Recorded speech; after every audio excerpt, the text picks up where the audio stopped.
అట్లాగే ఇంకొక మాట కూడా నేను అడుగుతా ఉన్నా అధ్యక్ష. ఎస్, రాహుల్ గాంధీ గారు ఒక నినాదం ఇచ్చారు అధ్యక్ష. జిత్నా ఆబాదీ ఉత్నా హక్, జిత్నీ బాగేదారి ఉత్నీ హిస్సేదారి. మంచి మాట అధ్యక్ష, మంచి మాట, మంచి ఆలోచన, డెఫినెట్లీ ఆచరణీయం, అనుసరణీయం, తప్పకుండా సాధించాలి. కానీ నేను అడుగుతా ఉన్నా అధ్యక్ష, రాహుల్ గాంధీ గారు ఇవాళ ఓట్ చోరీ గురించి దేశం అంతా మాట్లాడుతున్నారు. మరి 42% రిజర్వేషన్ విషయంలో ఇక్కడ జరిగిన ప్రయత్నాన్ని ఎందుకు వారు పార్లమెంట్లో లేవనెత్తలేరు? కాంగ్రెస్ పార్టీకి 100 మంది ఎంపీలు ఉన్నారు అక్కడ. మీరెందుకు గట్టిగా పట్టుబడతలేరు? పార్లమెంట్లో 42% మీద అక్కడ కదా జరగాల్సింది చర్చ, అక్కడ కదా జరగాల్సింది రాజ్యాంగ సవరణ. అక్కడ చేయాల్సిన ప్రయత్నం చేయకుండా ఇక్కడ ఎంత చేస్తే కంఠశోష తప్ప ఏమొస్తుంది అధ్యక్ష? అల్టిమేట్ గా చేయాల్సిన చోట చేయాల్సిన కాడ ప్రయత్నం చేయకుండా ఇక్కడ ఉండే మన బీసీ బిడ్డల్ని మభ్యపెట్టడానికో రేపు స్థానిక సంస్థల ఎన్నికల్లో కొంత ప్రయోజనం పొందడానికో ప్రయత్నం చేసినా ఇవాళ మేధావులు, జస్టిస్ ఈశ్వరయ్య గౌడ్ లాంటి మేధావులు, మన మాజీ రిటైర్డ్ అధికారి చిరంజీవులు గారు లాంటి మేధావులు అందరూ కూడా మాట్లాడుతున్నారు. బలహీన వర్గాల బిడ్డలు బయట వేదికల్లో మాట్లాడుతున్నారు. రాజ్యాంగ సవరణ చేయాలని చెప్పి కోరుతా ఉన్నారు.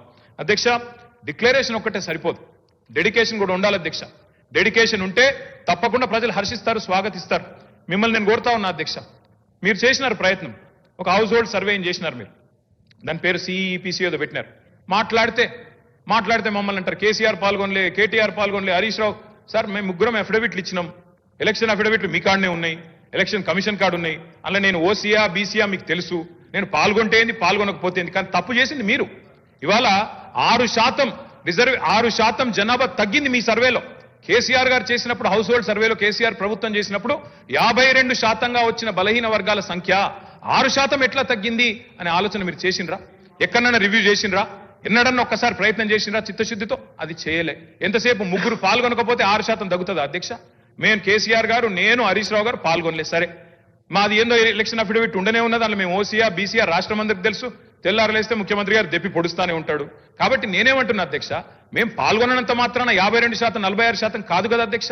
ఇవాళ నిజంగా బలహీన వర్గాలకు చిత్తశుద్ధితో మీరు సేవ చేయాలనుకుంటే మీరు చెప్పిండాలా, డిక్లరేషన్ పెట్టినప్పుడే చెప్పిండాలా.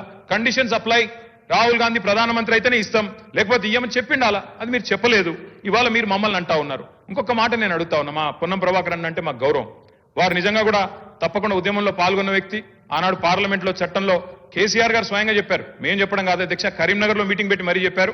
బ్రహ్మాండంగా కొట్లాడుతున్నాడు మా పొన్నం ప్రభాకర్ అన్న పార్లమెంట్ సభ్యుడిగా అని చెప్పారు అధ్యక్ష. We stand by that. మీరంటే గౌరవం ఉంది. వారిని నేను కోరుతా ఉన్నా అధ్యక్ష, వారు చెప్పాలి.